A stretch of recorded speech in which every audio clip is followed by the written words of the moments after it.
Happy birthday బంగారం. ఆశీర్వదించండి తాతయ్య. నిండు నూరేళ్లు ఆయురారోగ్య ఐశ్వర్యాలతో వర్ధి. నిన్ననే తన పేరు మీద S² S ఇన్ఫ్రాకాన్ లో ప్లాట్ తీసుకున్నాం. S² S ఇన్ఫ్రాకాన్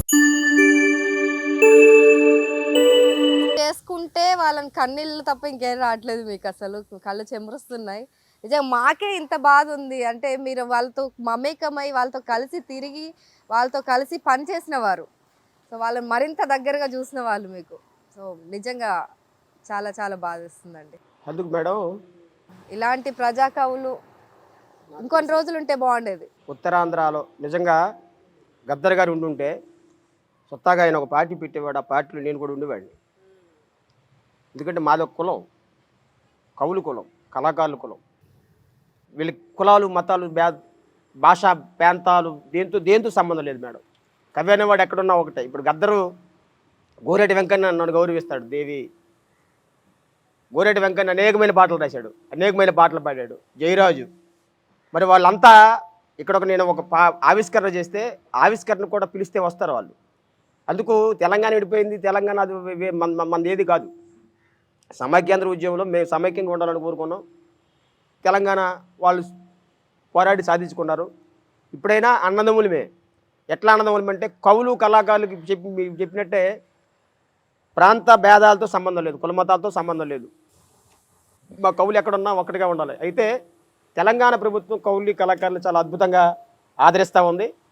ఇక్కడ మా జగన్మోహన్ రెడ్డి గారు కాస్త వెనక్కి పెట్టాడని చెప్పాలి.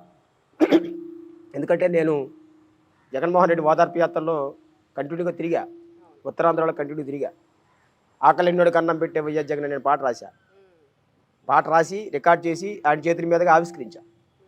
సో జగనానికి ఒకటే రిక్వెస్ట్, కళాకారులు చాలామంది ఉన్నారు, కవులు కళాకారులు రేలారే ప్రోగ్రాంకి వెళ్ళి నైట్లకి ఇచ్చి అమ్మాయిలు తీసుకొచ్చి చాలా ఇబ్బంది పెడుతుంటారు.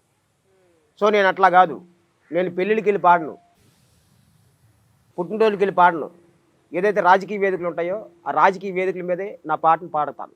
అవును, అలాగని చెప్పేసి జానపదం నుంచే పోరాట పాటలు పుట్టాయి. ఫస్ట్ జానపదమే కదా, అంతే కదా. ఏ పాట పుట్టాలన్నా ఫస్ట్ జానపదమే. ఆ జానపదం అచ్చమైన జానపదం ఇక్కడ మా ఉత్తరాంధ్రలో పుట్టింది. ఏం పిల్లడో వెళ్దాం వస్తూ ఆ పాట ఎంత సంచలనమైందో మీకు తెలుసు. అలాగే మా గురువు గారు రాసిన పాటలన్నీ కూడా సంచలనమే. తూర్పు దిక్కున జారు భూములు, జయం పంచాయతీలో పాడా. అవును, తూర్పు దిక్కున జారు భూములు, పడమర దిక్కున పంట భూములు, ఉత్తర దిక్కున ఊట భూములు, దక్షిణ దిక్కును దాడవ భూములు, దక్షిణ దిక్కును దాడవ భూములు తాలే.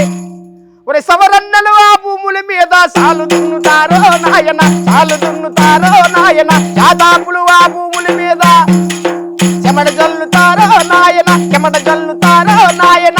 ఆకు చెక్కితే ఆల రక్తము అక్కడ కారుందో నాయన, అక్కడ కారుందో నాయన. మొక్క పీకితే సిక్కడి చెమట సుక్కల పడతైరో నాయన, సుక్కల పడతైరో నాయన. జాతాపుల్లి రక్తం ఇలా మరిగిపోద్దండి పాట వింటే.